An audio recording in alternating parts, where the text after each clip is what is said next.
Hey everybody, Mike Huseman here. Welcome you to Off Season After Dark, episode 11. And we have another good episode ahead of you. This is our first one where we will dive into the FCS, which is fantastic. I frequently get questions from you, especially those of you from the Midwest like me, where, we're heavy Missouri Valley schools and, get the big skies out there. But we're very glad to be here. And also for you Marshall fans that follow me, we'll dive into some Gerald Harrison, talk about our new AD. So we're very glad today to have Bryce with us from Gov Talk, who's had a front row seat to the last several years of AD Harrison at Austin Peay in Clarksville, Tennessee. So we're glad to have you here, Bryce, talking about, everything I just mentioned, Govs, Harrison, FCS football, and anything else we want to bring up. So thank you for being here. Yeah, thanks for having me, man. I'm excited to be on here and always down to talk some FCS football. So absolutely, it's awesome. It's a great topic, and they I will say one thing with FCS, they do the playoffs better than anybody else does in college football. So that's the 24 and the 6 getting buys. It's the way to go.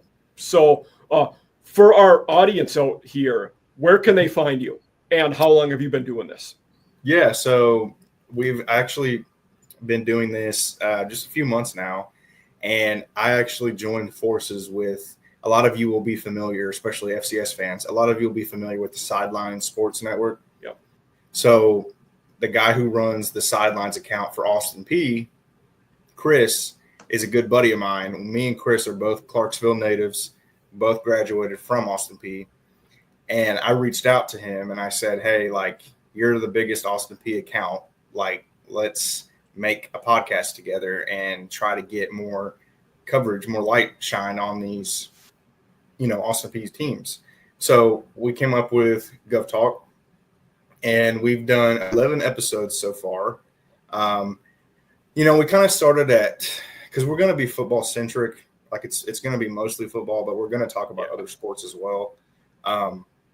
But we started in the off season for football, so we haven't done an episode every week. So we've skipped a few weeks in there, but we've been fortunate enough to get some really good guests on so far. We had our head baseball coach. We had awesome. That's very cool. It's funny you say that. That guy, after I tweeted that I was going to have you on, that guy started following me. So that makes a lot of sense now.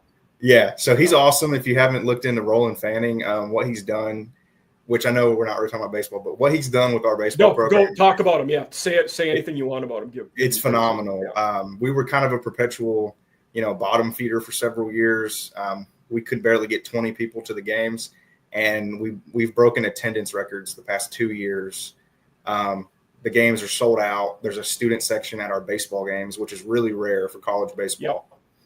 Yep. He's incredible. Even at SEC schools where it's by far the best baseball conference. Right. And I don't know. You oftentimes don't have great student followings at the games. It's mostly counties. No, for sure. Yeah. For sure. And I don't know how much you keep up with college baseball, but Austin Peay won 40 games this year, which is incredible. I mean, that's not an easy feat, so not at all. That's exciting. So we had him on. We had Dorian Davis, who was a great football player for us. We've had several people on. Obviously, Gerald Harrison was on. Yep. And you can find us at Gov Talk 931 on Twitter or X. And then our podcast is available on Spotify and Apple. Awesome. Yeah, I'll tag all those. I'm glad to talk about the sideline. So in my football writing I do for Mike Farrell Sports, some of my best engagement has been, if I write about a school or a head coach, tagging their school sidelines account, and I've gotten good engagement out of those people. So that's reassuring to hear. And I feel like a lot of those, the different sideline affiliates do pretty good jobs, in covering at a grassroots level, and, put a lot of time into it, considering most of them aren't pros, and it's not what they're doing for their right. Yeah. It's a hobby for them. Job. Absolutely. Yeah. Just like doing this is for me.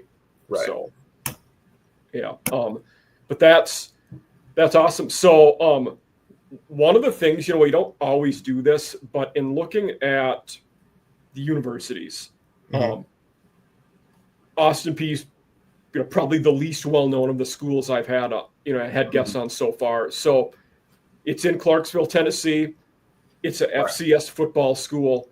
What else should our listeners know about the school?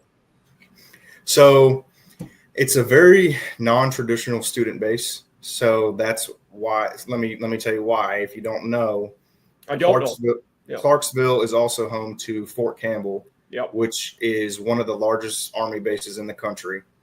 If you've ever heard of the 101st Airborne, it's a very, very big military base, right 15 minutes from campus. So a lot of students at Austin Peay are military or ex-military. So, when I was going to Austin Peay right out of high school, I'm in my freshman classes and there's like a 45-year-old in my class. Like that's a very common thing. So it's a melting pot university because you have so many people. In Clarksville in general is a melting pot because there's a military base. And then you're going to get that military. Yeah. Yeah. And then, having a city of 1 million people 30 minutes away. So it's people like coming to Austin Peay because it's close proximity to Nashville. Obviously it's not as expensive as, Tennessee or Vanderbilt, which are also not too far away. Some notable alumni. I don't know. People might think this is interesting. If you're baseball fans, there's actually a very proud, baseball history. There's several Govs in the MLB. So if you know Tyler Rogers, his pitcher for the Giants, he's Austin Peay grad. AJ Ellis was a longtime catcher for the Dodgers. Was like their starting catcher for a decade. He's a grad from here. Ryan Harper. So we definitely, and then a couple NBA players as well. Trenton Hassel. So the one I knew, and this is a kind of an odd one. So when I was a grad assistant football, it was Northwestern State, who later on the head basketball coach there, Corey Gibson, who was now, was an alum at Austin Peay, is now back, left Northwestern State after having a good year to go back home. So he's back there now. Yep. Yeah. He's loved in town. He's kind of an Austin Peay legend. When he was the only other one I remembered was George Sherrill, former Major League Ball George player. Sherrill, relief pitcher. Yep. Yeah, for sure. So it was him, and then but those were the two guys. I was like, oh, that's where Corey was at, and then Sherrill was the other guy that popped into my head as I knew that's where he played at. So, yeah. Absolutely. That's awesome. So that's some interesting stuff. It's like you said in the FCS, but here lately, which I'm sure we'll get into at some point, the last 5-6 years, there's been a notable heavier emphasis on the athletic department. So we've been fortunate enough to have some really high quality coaches and admins over the last decade that have kind of taken us to where sports were kind of an afterthought. So even when I went there, so I graduated from Austin Peay in 2020. Okay. And so from 2016 to 2020, there was not even then, there wasn't a lot of the students didn't really care about the sports as much. Basketball was really down. Football was really down until Will Healy got there. Baseball was really down. But now, and it kind of coincided with Gerald Harrison arriving, huge re-emphasis on athletics. So that's been really exciting to see. And that's kind of why we thought this was the best time to start up Gov Talk, because there's a way bigger demand for it now. Yeah. Now, one thing I forget that, remind me about the timeline here. Was Mark Hudspeth's 1 year before or after Healy? It was after. So he was the year between Healy and Walden? Yes. Is that right? Okay. Yeah. So another guy who, was at Louisiana for a long time and, Mississippi State coached at a lot of places. But I knew he was there. Go for it. A lot of people were excited about that hire. Yeah. I imagine so. I mean, on the surface of it, you get a guy who has coached at the schools he did and coming, Mississippi State, Yep. And he was, with the Cajuns for a while, didn't do great there, but he did help them move, they moved from FCS up to the Sun Belt when he was there. So, and then, he had the one winning season. They made the playoffs, and then got fired for the, we don't need to go into I think personal conduct is how they would have worded it or something to that effect. But that's neither here nor there. And this isn't the place for that. But, but they've done well since, getting Walden after that was a good move. He, had been at Southern Miss, was the interim his last year at Southern Miss, actually, after firing. And then, obviously, we'll get into him in a little bit, though. But actually, you know what? We'll flip 2 and 1. We can talk about Governor football now since we're on the topic. Okay. But from, Walden was obviously kind of one of those wonder kids in football where from a young age, everybody, it was he's going to be a star. He's a name on the rise. And he gets there, after a good season, with Hudspeth was there. He gets there for the COVID year, has a winning record, has 2 other, decent seasons above 500, not great. Then they win. Then they go to the playoffs. His last year there, and had they probably was it 9 or 10 games they won that year, something like 3, that. Yeah. Okay, and I knew they were play UT Chattanooga, in the playoffs that year. But then, and they got a consistent program. It seems like they're always, pretty low floor for them. They're always going to be competitive. Yeah. But how is that since, our listeners out there I'm not going to talk as much about Walden. We've had a couple Conference USA episodes with Kennesaw State, and my most recent one was Jacksonville State. So we've went into UTEP and who Walden is a little bit, so I won't, talk about him as much there. But from, Walden was there for 4 years. Then he leaves prior to last season, and you get Jeff Harrison, another younger head coach, had longtime assistant at Duke, where he would have been with Gerald Harrison when Harrison was an admin. And then Ferris had been at UCLA with Chip Kelly, prior to going to Austin Peay. So when he got that job, were there any other prime candidates, any other guys mentioned for the job that our listeners might know or who would be familiar name to them? So without saying too much, I think Ferris was kind of zeroed in on. Okay. And sometimes that's right. If you know a guy's going to be good, I don't have a problem with that. Yeah. Right. And that connection with Gerald, obviously at Duke, was a big factor. And I know Gerald talked about this a little bit. He wanted a young coach who was trying to prove himself. And if you look at the rest of the sports, so baseball, Coach Roland Fanning, he's a young guy. Corey Gibson, basketball, young guy. Yep. Brittany Young, women's basketball, young. So there's a common theme that Gerald, which this might be interesting for your audience, Gerald, at least at Austin Peay, likes to hire those young coaches that were still looking to prove themselves. Retread hires were not really a thing for Gerald. So other than our recent football coach, most of the Marshall hires in recent years have been people on their first head job, many of whom have left. So say what you want about our former AD and, the Charles Huff fiasco at the end. He was very good at identifying head coaches, very good at it. So, yeah. And Harrison even said that he was very good at that, the previous guy was good at that. So that's good to know. Yeah. So I do know there was a national search, but I don't think anybody really got too far. Yeah. I mean, look, legally there has to be one of those. So, right. Yeah. There were some guys rumored, but nobody super notable. he wanted a young guy. He wanted a guy that he knew already, had connections with, and it's early, but I think we're pretty optimistic. Yeah. Now, my question was, they go from 9-3 to last year they went 4-8, a bit of a regression. Was that going into the year? Did you guys expect some regression with the new head coach?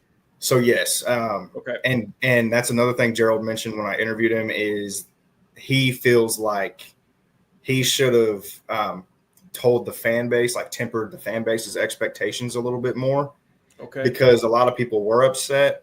But me and Chris in particular, not trying to say like we know more or anything. I'm just saying like the diehards like me and Chris, we kind of expected it to happen because anytime you have a first-year head coach, he had 50 new players. Yeah. So these are players who've never played together before. Scotty Walden, when he left, he took a ton of talent to UTEP. I mean, Locklear went with them. Our quarterback, two quarterbacks. He took two quarterbacks. I didn't know that. Okay. Two of the best receivers, our starting running back, a couple offensive linemen, a starting defensive end, a linebacker, and a corner. So, and all of the guys that he took were key contributors. Well, so, and that tells us two things: he had really good players with him, and that the lower level FBS teams, the gap is narrowing with FCS teams. I mean, a lot of that UTEP roster was FCS caliber guys. Exactly. Or conversely, your better FCS teams have FBS caliber guys. Yeah, and I was going to mention that as well. So our kicker, from Scotty's last year, our kicker, Maddox Trujillo, he actually is Austin Peay's all-time leading scorer. He transferred to Temple.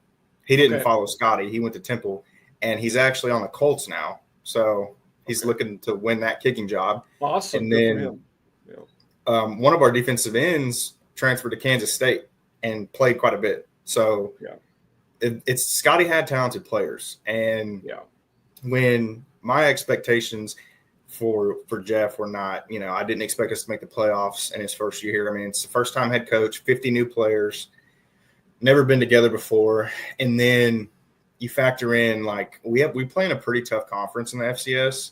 And UAC's tough. So when I was at Northwestern State, a few of those schools, Central Arkansas was in it when I was there. And then Tarleton and Abilene joined shortly after. So Todd Witten, who's at Tarleton, probably the best. He was at Sam Houston at the time. So know him. Well, and I think people that aren't even necessarily super big FCS fans have probably heard of Abilene and Tarleton just because they produce NFL players. They have really good stadiums. But another thing is so this is the analysis that non-Austin Peay fans won't know. So looking from an outside perspective, 4-8 looks really bad, but you factor in what I said about 50 new players. Yeah. And then our starting quarterback was a former 3-star recruit who played at East Carolina, Mason Garcia. And that was we were really excited about that because, is that Jake's brother by chance? I believe so. Don't quote me on that. Because he was at ECU for a while and now went to Michigan. Yeah. So he was a pretty highly touted recruit. And I mean, not FCS schools don't get 3 stars. I mean, that's a pretty big deal. Well, unfortunately, he suffered a leg injury in the 3rd play of the season against Louisville. We went up to Louisville and got our brains stomped in, and he got hurt on the 3rd play and was out for the season. So the thing about that is that you start off the season, you're already behind the 8 ball with a brand new coach at a brand new team, and then your starting quarterback goes down for the year with an injury. And even then, with all that adversity, several of our games were 1-possession games.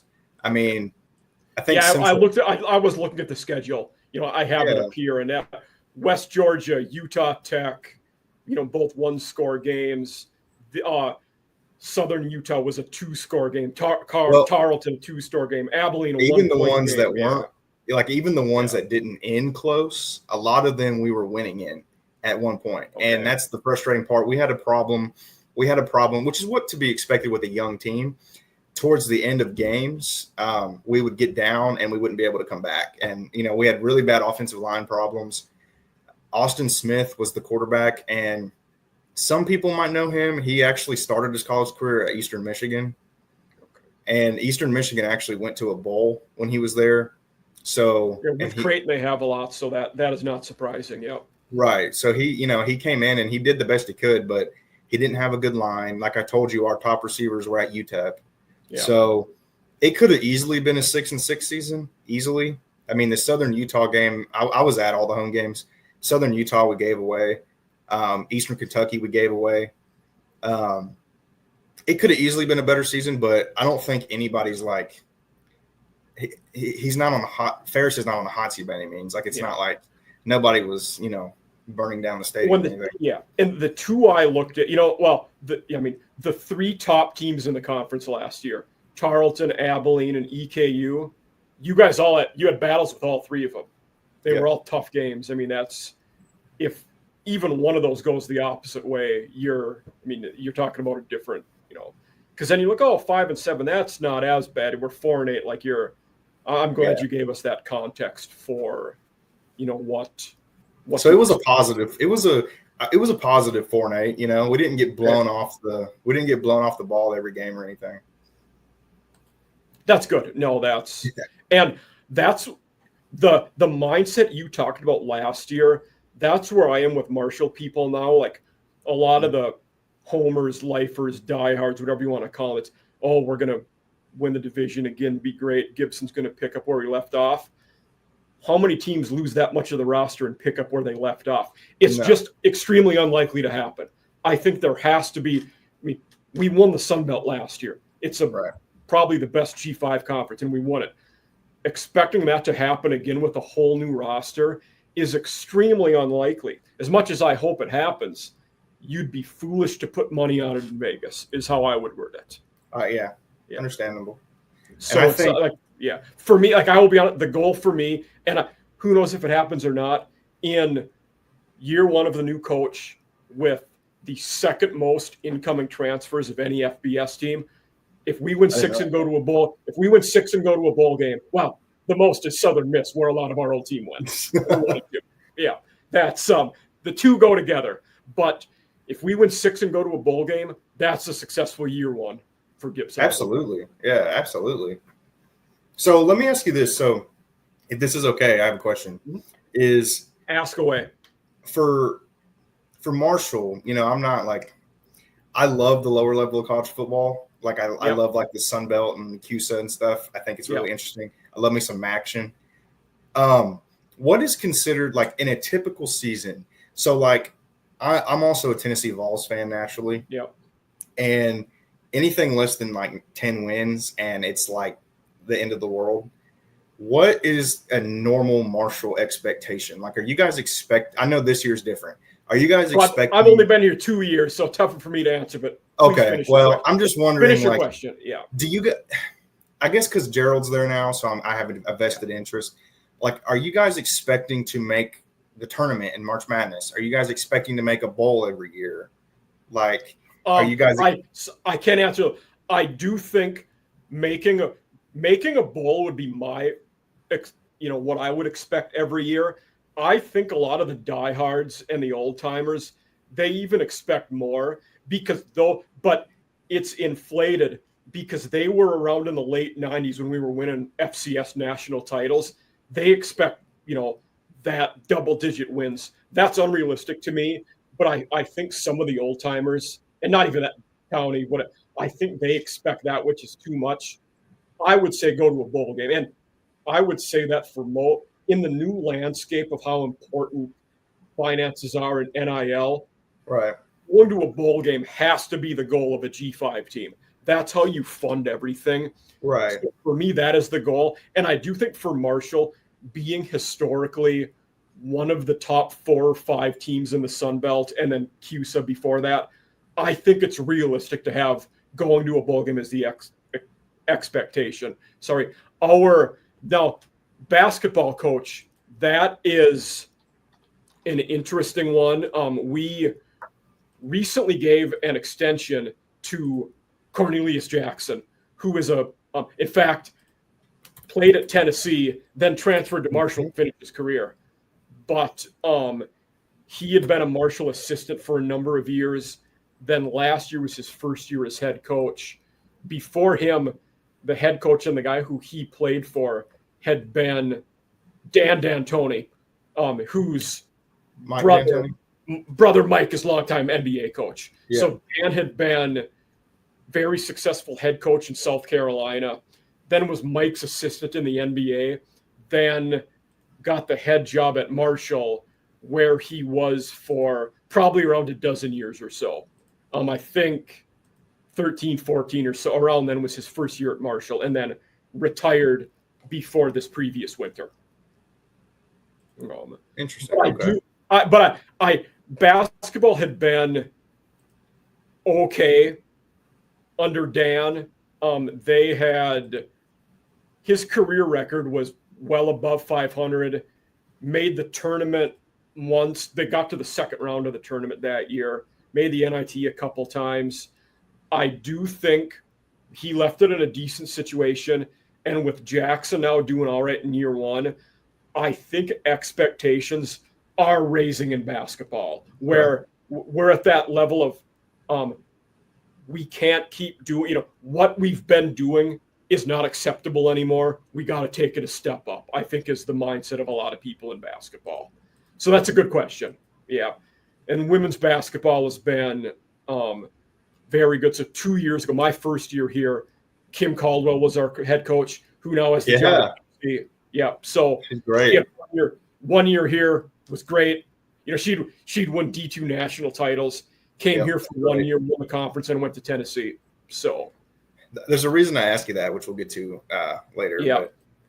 But I'm glad you're involved. So the greatest football game I've been to live in my life as a fan was in 2022 when Gamecocks Vols in Williams Bryce. It was a fantastic. Now, I felt bad that Hooker, it was terrible when Hooker got injured because he went down and you knew it was bad. There was it's like, oh dang, he's done for the season, and it was late in the year, but it was a fantastic game. Yeah, but that's neither here nor there. But let's talk a little bit about UAC football now. Absolutely. So one of the better conferences, definitely good teams. I feel like FCS, you have the haves and the have-nots conference-wise, and you guys are in a tough conference. Abilene, Tarleton, always going to be good. EKU, Southern Utah, UCA is a good setup for an FCS school. So how did the conference, fall out last year? What do you expect going into this year?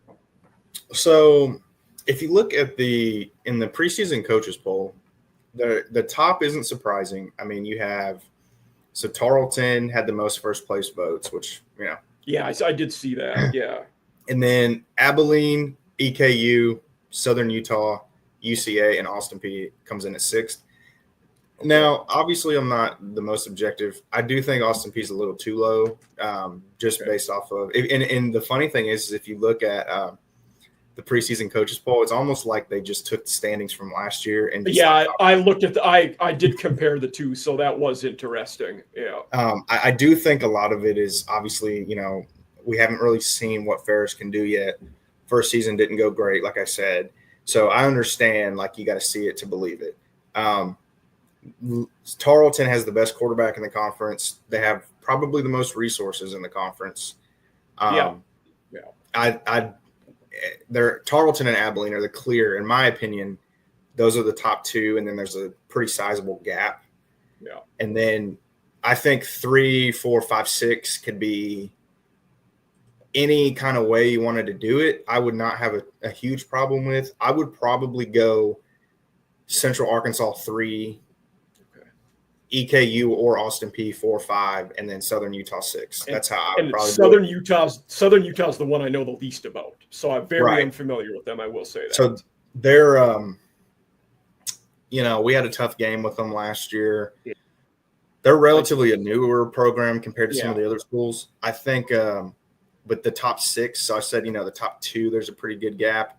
And then from 3 to 6 are pretty interchangeable. And then I think there's a pretty big drop off after 6.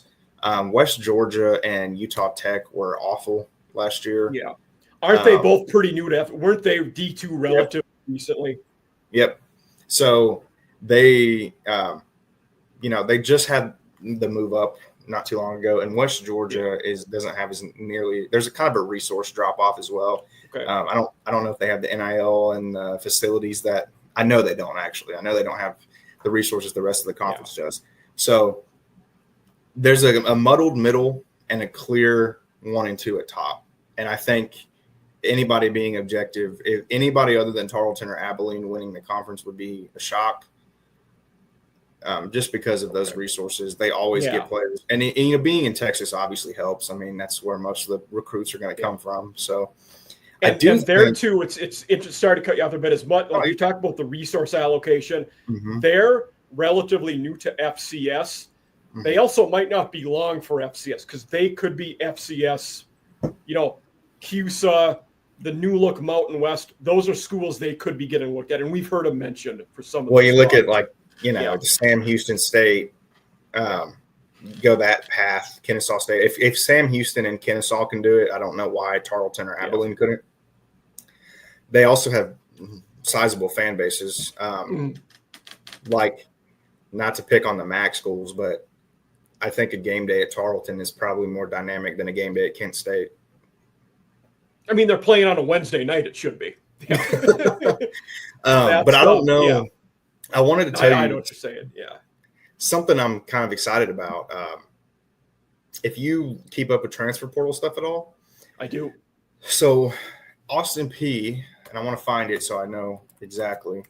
Austin Peay actually had a pretty good transfer class this offseason, and a lot of us are really excited about it. The most notable name that a lot of the audience probably will know is Chris Parson, who was a quarterback at Mississippi State. And he's coming here to be the quarterback. He unquestionably, I've had some people ask me, because Austin Smith stayed, and I've had some people ask me who's going to be the quarterback. It's going to be Chris Parson, barring injury. So isn't he a short, real stocky guy, right? Yep. And some people might not know it, but because a lot of people also ask me this, like, why did he pick Austin Peay? Well, 2 reasons. One, he's a Tennessee native. He's from the Nashville area, so it's a homecoming of sorts. And then Jeff Ferris actually recruited him out of high school, so they had a connection. They knew each other, so that I don't know. I always like to know like the thought process that goes into why people choose where they choose for school. Absolutely. So I thought some people might like to know that.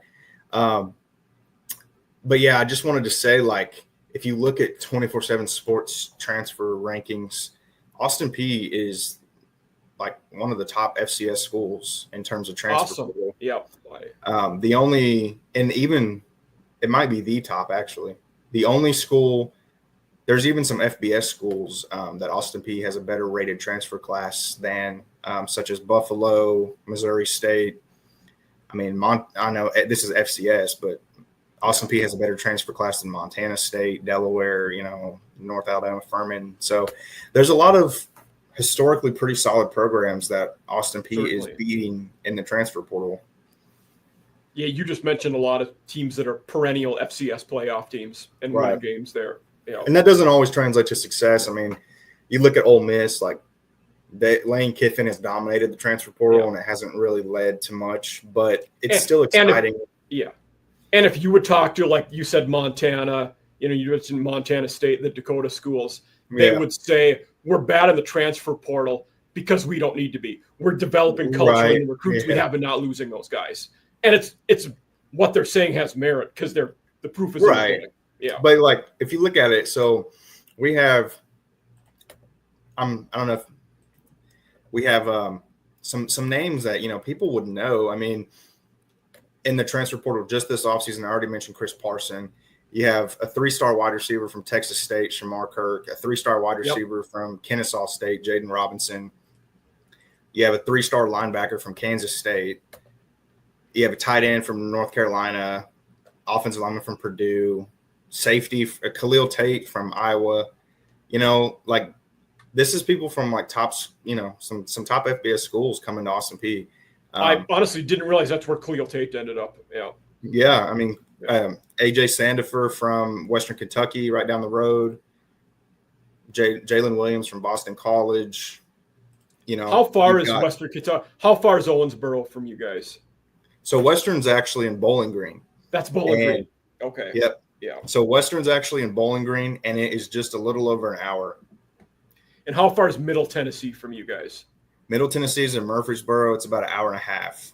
Okay. So Clarksville's actually, like you mentioned, we're right on the Kentucky border. So we're actually a little bit closer to Bowling Green. We're kind of in the middle of Bowling Green and Murfreesboro. Okay. Makes sense. Yeah. So there's some exciting transfer portal additions, and I think that coupled with the, Jeff Ferris being more comfortable in his second year, we do have some exciting players that are coming back. We had a couple people on the all UAC preseason team. I saw there were 3 of them at Ellis, the D-back, a kicker, and then a lineman were the 3 that I – Chandler Curtin, Ellis, and our world-class name, by the way. Ellis. Great name. Yeah. Yeah, we love him. But, I think kind of a long-winded way to say I think we'll be competitive this year. I'm not expecting another 4-8 season. Awesome. No, that's good to hear. Yeah. And like you said, with the top of that conference, you were competitive with all those teams last year. So hopefully turn a few of those games against the better teams into wins. And then you're in competition. I don't want to say, maybe a playoff berth would be too much to ask, but it would be awesome if you guys could. Well, let me say this. Get another one of those. We have, I don't know if you looked at the schedule for this year. I did. Yeah, those first two, the first 2 games are going to be tough. Well, so the funny thing about it is obviously Georgia is not going to be a win. I mean, nobody. Yeah. Marshall opens at Georgia. We play them the week before you guys do. Yeah. Well, weaken them up a little. If we realistically, we're just wanting to get out of there healthy and keep it somewhat respectable. Keep it within 30 or so. The week 1. We actually, since I told you it's just, a little over an hour away, we have a very large contingent of fans that are traveling to that game. Yeah. And we have pretty high expectations. We actually had an MTSU grad on Gov Talk last week. Okay. And MTSU fans, are not very optimistic because first year – Marshall goes to Middle week 4. As well, so they play both of those 2 as well. Probably chalk that up as a W. So the first year of Derek Mason did not go very well. We've talked about that a few times on the show, yes. Yeah, and we're excited because Austin Peay has not won an FBS against an FBS opponent since 1987 or something. It was Kansas State. Oh, that's pre-Bill Snyder. They were awful back then. Yeah. Yeah. So Kansas State's the last FBS team that we've beaten, and it was well before I was born. So we're excited because it feels like, obviously you're not going to beat Georgia. So Middle Tennessee is a realistic – it wouldn't be too surprising. Yeah. And then I see you guys had Morehead State, which is just up the road from us, hour 15, hour and a half from Huntington. So yeah, it used to be a conference opponent, not anymore. Yeah. No, and Jason Woodman, that was a pretty good coach there. He was at Fairmont before, and he's an old Jimbo Fisher guy. So I think they're going to get a lot better. They seem to be going the right trajectory, I totally blanked on it, though, that, used to be a conference opponent. It makes sense. Yeah. But let's talk a little bit now. We'll talk about Gerald Harrison. So we've kind of been embedding him, here and there in the conversation, but I can say I was as a part of our faculty senate here at Marshall in my one of my roles for the day job. Mm-hmm. I was on one of the subcommittees that was a part of that hiring process. He was phenomenal. Was also fortunate enough to meet his wife Lisa. She was great, and he came off as very impressive. had a good vision. Like he had, the herd mentality, something he had in his, presentation and ready to go.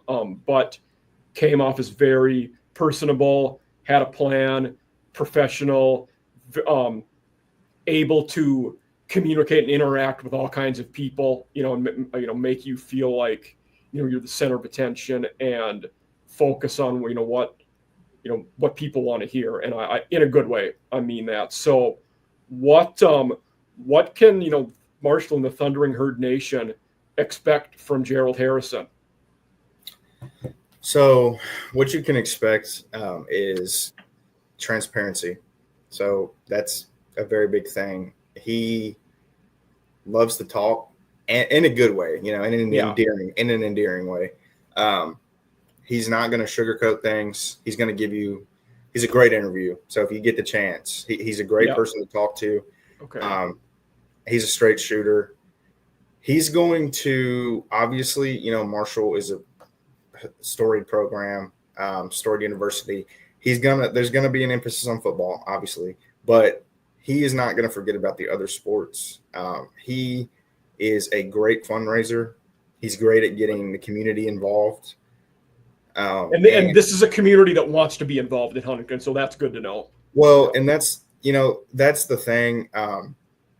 He is great at getting people out. He's good at getting people excited, generating excitement. And for the sports that, kind of take a backseat, like I mentioned baseball getting more popular. College baseball is not that popular. I mean, and college softball even less so. And softball and baseball broke attendance records under Gerald and had unprecedented success. And I don't know what your facilities are like. I'd be lying if I said I did. I'm a bad judge of that because I haven't been to a ton of other G5 ones. I've been to a lot of FCS and Big Ten ones, SEC and Big Ten ones, right. But that's not a fair comparison. No, not at all. From the few G5 ones I've been to, we're comparable to better. I will say that. Okay. Well, then that's good because that is a thing that was Gerald you got to think Gerald spent time at Tennessee and Duke. Yeah. So those are kind of like two of the model athletic departments. Those are two athletic departments that have huge fan bases, have huge community buy-in, have endless resources, and a tradition of winning. And so those are things that are important to him. So let me give you this example. In, I believe it was 2021, Gerald played a pivotal role in securing the largest donation to the athletic department in school history. They brought in a $15 million donation. Awesome. Which, is huge for an FCS school. Oh, massive. Yeah. And then that's big for a G5 school. Yeah. So then after that, we which you should look this up because it's interesting. I think compared to other FCS schools, we definitely have probably the best home basketball setup.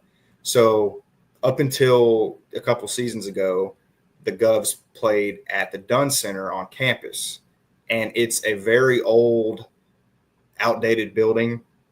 Well, the F&M Bank Arena was built in downtown Clarksville. Okay. And campus is downtown. If you didn't, you wouldn't know that, but campus is downtown. And the arena, I've driven through the town. I did not know that. Yeah. So the downtown area has been revitalized a lot, and the F&M Arena is built right across the street from campus, and that is where Austin Peay plays their home games now. And it is a state of the art. It seats 10,000 people. It's a very nice. Yep. It's a very, very nice arena. And Bellarmine, one of the schools in our conference, played in a high school gym. So when you compare that to, and Gerald played a role in that, so. What conference are you guys in for basketball? I should know that. So it's actually changing all to the UAC next year. Okay. But for now, it's the ASUN. For baseball and basketball. It is still ASUN. Okay. Yeah, we're in the ASUN, which is a weird conglomeration of Florida schools Yeah. and the old Ohio Valley schools. Okay. So yeah, I think Marshall fans that conference is all definitely, over the place. I'm looking at it now. Yeah. it's thankfully we're happy to be leaving it, but the Marshall fans, they need to expect, buy-in. Gerald's going to be doing community events. He's not going to be hard to find. He's going to be accessible, and he's going to make And that was a big criticism of our outgoing AD, that not transparent, not public, not very open, welcoming. Maybe that's being too harsh, but I feel like it fits. So that's the fan base will love to hear the things you're talking about. Yeah, I mean, he's going to be. I'm not sure how big Huntington is. About 45,000 people. Okay, so you see, it's much smaller than Clarksville. But Gerald, even in a medium-sized city like Clarksville, he'd go out to eat breakfast, and you see Gerald there, and he'll talk to you, and people had his phone number. He'll give you a comment, so I would expect that it's going to be somebody who's going to embrace the community. His wife is great. His kids are great. Wife seemed fantastic when I met her. Yeah, she was awesome. Yeah, so I think the fans are going to love him. You might not always agree with his decisions, but he's going to have your best interest in mind. He's going to be open about it, and he's going to. And at the end of the day, people don't have to agree with him at that. I'm the guy that was hired to make these decisions, and if you're open and transparent and tell people this is why I made it, that's what matters. Right. As far as I'm concerned. Yeah. But no, that's awesome to hear. Everything so far has been very positive. I walked away, and the other finalists we had in that meeting, they were we had a couple that were great as well, and he even stood out as above the pack. And it wasn't just that he beat out other very good candidates too. That doesn't surprise me at all. And the times that I've talked to him, he will give you more. I keep going back to this. It's not, he doesn't do coach speak. He will give you the answers to your questions. And he'll eat, me and Chris were looking at each other in our interview with him. We're I'm kind of surprised he said that. That's the type of AD that he is, which I appreciate. And I will say this, I also don't really know how your NIL situation looks. It's very crucial in this day and age. If you don't have that, you can write it off pretty much. But and that's one. I'm also not the expert on Marshall's NIL. Coming from, and I think part of that is coming here from South Carolina, SEC, where you just expect us there. Well, that's not the case everywhere. So I probably should know more than I do, to be honest. But I mean, most of it isn't public, so it is. It requires a little digging, getting a feel for the boosters. But I will say this: I think Austin Peay is near the top of the FCS in terms of NIL collective. Okay. It's a very good. I will say this: the players, Chris Parson didn't come here for free. I'll say that. I mean, he's making some money, and I imagine that. Yeah. That's part of it. I mean, Gerald is he has the NIL collective in a respectable place where it's actually organized and the players can make a little bit of money. So if you're an NIL enthusiast, I think Gerald will definitely improve it if it needs to be improved. Great. No, I appreciate all that insight with him, and that's I feel like we're in a good spot now. He was fantastic, in the interview process, and we're glad to have him. Hopefully you guys can find a good replacement for him. So I've heard some rumblings. So I'm excited for the future. Good. Yeah. Let's talk some FCS football now, on the whole. We talked UAC a little bit. So, with FCS, I feel like it's pretty centric, from a national perspective. Missouri Valley and Big Sky, that probably isn't going to change anytime soon. They seem to be dominating the playoffs and competing. Last year, UAC, Abilene and Tarleton, they were the only two that made the playoff, correct? Yes. Yeah, because I remember Abilene rolled Northern Arizona, then lost to North Dakota State. I remember watching that game. The high school I coached at, one of our former players plays at North Dakota State now. So, oh, nice. And I remember Tarleton. They also won a game. I'm sorry. Eastern made it as well. They did. Okay. They lost to So Villanova. that's 3.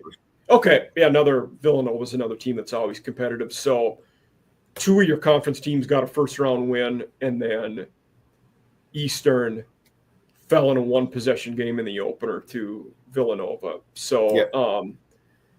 This year, in terms of, we already talked a bit about. Did you pick Abilene or Tarleton? Who would you have at number 1 in the conference going into the year? Tarleton. You're going Tarleton? Okay. Simply because they have the best quarterback. Yeah. How many playoff teams would you look for again out of the UAC? Definitely 2. Yeah. I think that there's always the chance that a third sneaks. If the third came in, it would probably be EKU again, but I'm not super sold on that. I would, if I had to put money on it, I'm saying 2. Okay. That's good to know. Yeah.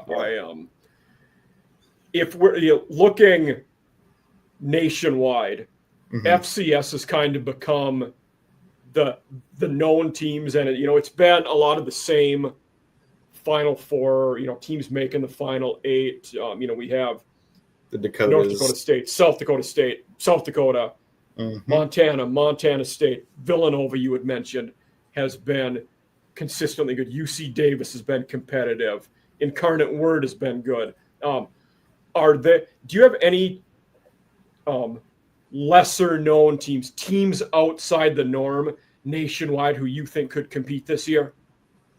Yeah, I do. So I actually think that Mercer, Idaho, and Tennessee, UT Chattanooga, Mercer, and Idaho are the 3 that are kind of not in the typical, top. Mercer, Mercer was a good team last year. In fact, they lost to North Dakota State in the quarterfinals. Mike Jacobs is a good coach they have there. You'd mentioned Chattanooga. Were they a team you had mentioned? Yes. So tell us a little about them. Yeah. So the thing is, at being, it's a Tennessee school, so obviously I have some familiarity there, and I have a lot of friends who ended up going to Chattanooga. They are a school that has produced NFL players, Hall of Famers. Terrell Owens went there, if nobody knew that. And they are an experienced team with an experienced coach. They get their first game of the season. They get to play Memphis, and I'm not expecting them to win it, but I think it would be a good test for them to see, how they're going. They recruit good for the FCS level, and they have really good facilities too. That's just kind of why I like them. Okay, that's a big deal at that level. Yeah, Chattanooga is a really cool city. Is Rusty Rice still the head coach there? I thought he was. Been there for a while. Hold on. Sorry, I think he is, but he's been there for a while. I think Wright is still the head coach there. But so Rusty Wright, he is the coach. He's been there since 2019, which I think it was Tom Arth left to go to Akron, which nobody wins at Akron. No, and he didn't either. He did not win there either. Yeah. No, yeah. So, he's 37 and 27 as a head coach at Chattanooga. And obviously they've made the playoff. They've made the playoffs a couple times, and they're just one of those teams that doesn't get a whole lot of talk about. The SoCon isn't as talked about as some of the others. It used to be, I feel like a decade, 20 years ago, it was one of the best conferences. Now the power has kind of shifted west. Well, when you had Liberty and UAB, it was at one point. Was App State SoCon, or were they? Yeah. I thought they were. Yeah. So actually, Marshall was at one point too when App State was as well. Gotcha. Yeah. They. And then you had mentioned Idaho, another one who had been a power. And then went FBS, struggled, dropped down. Jason Eck was a very successful head coach at Idaho. He'd been an assistant at South Dakota State there, where they were, obviously turned into a power. And then Eck left this last offseason to go to New Mexico to be, head coach for the Lobos there in Mountain West. So my third episode of the show, we had Mountain West on. So we talked a little bit about Eck leaving Idaho and going to New Mexico. So, but do you think, Thomas Ford there was an Oregon State assistant? You think that he keeps things going in Idaho and they have another winning season? I do. I think Idaho is also not a place that's easy to win at. It's hard. Not a lot of top talent comes from Idaho or the surrounding areas even. Yeah. So, but once you find a coach, I think he's an interesting fit because he was, born in Seattle. He's experienced on the West Coast. He spent some time in Alaska, if a lot of people don't know that. I didn't know that, yes. Yeah, so he coached at Idaho as the special teams and running back or wide receivers. He coached some positions at Idaho a couple years ago, and then he obviously went to Oregon State for last season. So he's familiar. He knows what it takes. Like he's not like someone from the South that went up to Idaho and is going to be completely shocked. So I do think, and I think Eck left it in a good position where, they have some return. Yeah. I think they're going to be fine. They're one of my teams that I think is sneaky. It'll be fun to watch for sure. And I think a lot of people kind of got turned on to Idaho last year when they gave Oregon a run for their money. And then they did. So I think it'll be interesting. I mean, they get to play Washington State. They get to play actually Utah Tech, who's in our conference. So nice. Yeah. I think another one I think to look for, and this team's usually decent, but I think they could be real good.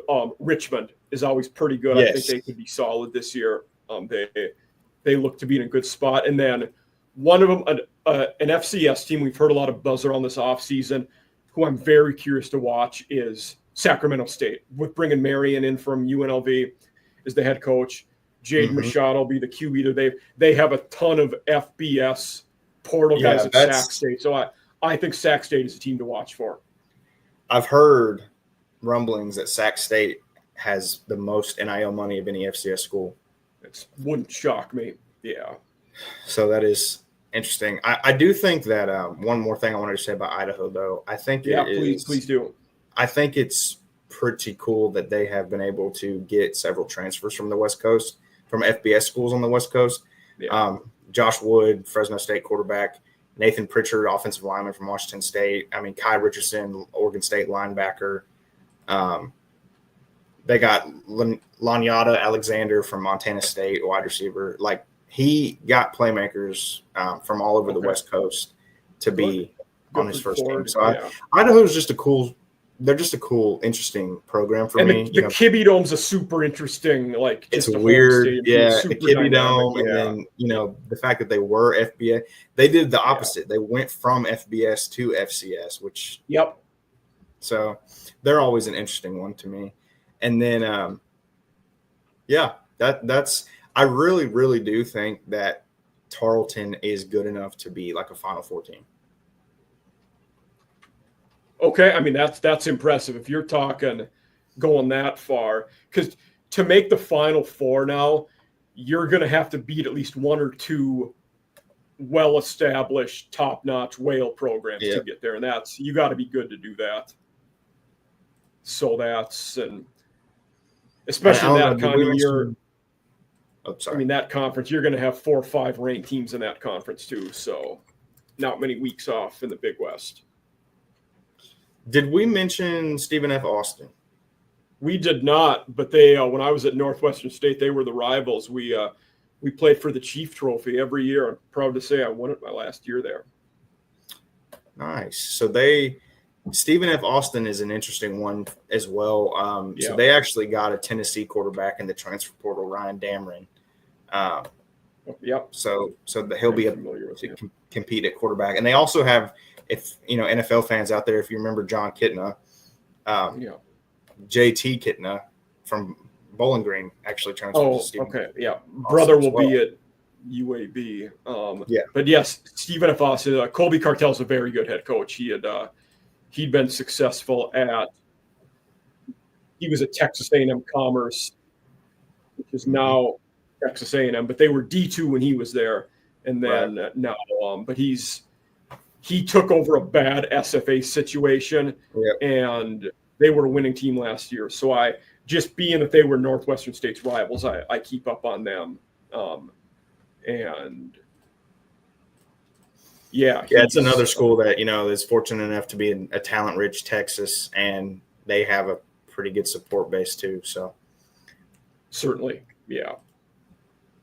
But any kind of our last segment we usually do is like a hot take, whether it's pot or bold or something under the radar that our fans might not be aware of. What's one take you have going into the college football season that you would like to tell the fans out there? Oh, FBS, FCS, anything? Whatever. It can be anything you want it to be. Yeah. Okay. So I do think I think this is Tennessee specific. I'm sorry. Okay. I can do it different. Okay. So no, as the Gamecock and me will love to hear your Tennessee specific one. Okay. So maybe we can talk about this off air because this would be interesting. So the Nico drama that took over college football this offseason. Let's talk about this on air because our regular SEC After Dark viewers will love it. We talk about Nico at ends here. Yeah. Okay. So I just wanted to make sure I wasn't going too long. So no, we're not on a crunch here. You're good. Yeah. Okay. Perfect. So there was a rumor going around. I was hearing it. I was on vacation at the time. That Nico went to somebody and wanted more money from Tennessee. Well, that led to one thing: fans getting, Tennessee fans. If you've had any interactions with Tennessee fans, we're crazy. They were going wild, and it led to the point where Nico obviously transfers, stays on the portal longer than he thought he was going to, ends up at UCLA. My hot take is that Joey Aguilar, who will be the new starting quarterback from App State, I think Joey Aguilar will have a better season in 2025 than Nico had in 2024. And I think the offense will actually be better without Nico. Okay. I don't know if I'm prepared to agree with that, but it's not because of Nico. And I've told a lot, even when Nico was still there, I told people, I was of the mind Tennessee was going to regress to some extent because people forgot how good Dylan Sampson was. He was the best running back in the SEC last year. That O-line was pretty good. I think it was natural that they regressed a little bit. And that front, as a team, that front seven on D was the best run D in the country. So I don't hate the idea that Aguilar will be a better passer and have better numbers than Nico. I think it's reasonable to say that. I mean, looking at Nico, he threw for 2,600 yards. He had 19 touchdowns, 5 picks. Aguilar at App State, just over 3,000 yards, 23 touchdowns, 14 picks. So he did turn it over a lot throwing. A lot has been made about that. That's been a very common talking point this offseason is, all the interceptions. A couple things I'll say is, one, nobody on that App State roster from last year is going to sniff the NFL. Like, it was not a very talented situation he was in. They were not very good. No, you were right about that.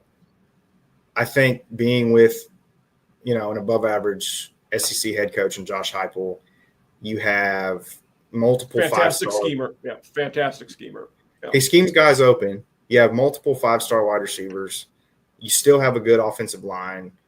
I don't think it's crazy to say that, the interceptions will be less of a problem with the better supporting cast. And, people call it a Mickey Mouse offense, but Heupel, he schemes guys open.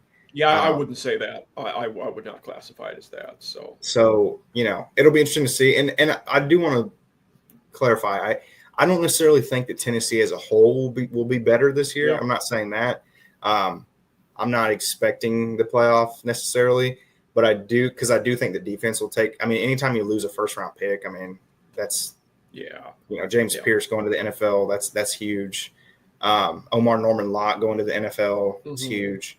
So obviously, there were a lot of there were some good players on that, and that the defense will take a step back, but I think the offense can. I think the offense can look a little better while still not being better as a whole as the team, because a lot of Tennessee fans really, and you might think it's like sour grapes because he left, but like a lot of Tennessee fans weren't really happy with Nico during the season, because if you go back and watch, there was a lot of times where, like, especially in the Alabama game, which luckily, I mean, ended up winning anyway, but there were receivers running wide open all day, and he just like wasn't hitting them. He was very inconsistent. Yeah, and I think that's a fair point, that even in season, he did have some criticism, and even at the time, I remember talking that he wasn't doing all these great things, and that's true. My response at the time was, though, people and Tennessee fans may have been expecting too much of him. He was a freshman that took you guys to the playoffs. That was really impressive. What people were expecting was that leap like Hendon Hooker had in 2022. And that was, and I think it was unrealistic to expect a 19, 20-year-old to do that. Probably. Hendon Hooker was 24 when he did that, or something like that. Yeah. I mean, that's definitely part of it. Like, Tennessee fans are hard to please anyway, but then they expected everybody to be Hendon Hooker, and then Joe Milton came and he didn't do very good, and then Nico. And I think it was foolish to go. What in Joe Milton's past made us think he was going to be that good, I think was foolish in the first place. Well, a lot of people at the time did not want Milton. Like, a lot of people wanted Milton to leave. They did not want Milton to start. I didn't know that. I'm interested to hear that. Yeah. Yeah. So, like, a lot of people would have preferred Nico just starting as a true freshman in 2023 and taking the lumps. And then in 2024, he would have been a more refined passer. He would have already had that experience under his belt. That's but fair. Instead, mediocre Joe Milton got to play all season. 2023 was basically a wasted season. Yeah. And Nico sat on the bench all year. And then last year, he had to take all of his lumps, while he was playing. And and you get, like, with Milton, having watched him play, you get the frustration, but you also understand why he's appealing to some people. There might not be 5 men on planet Earth that can throw the football as far as Joe Milton. He has an absolute cannon. He just is not accurate at all and has no touch on it at all. I mean, that's just how it is. Like, you want to throw the ball far. Yeah, one guy, and he won't start, but Jake Merklinger will be a better backup than most teams have. I think there is potential there to be a player at some point, whether it's in Tennessee or not. And if he doesn't, what were you going to say? And I'll follow it up. Oh, no. I was just going to say there's a contingent that wants him to start this year. Okay. And if he doesn't, like, I think in 2026, he probably starts somewhere, whether it's Tennessee or not. I think he's that good, where if he's not going to be the guy at Tennessee, he's probably going to a Sun Belt G5 team and starting somewhere else, because I think he's good enough to do that.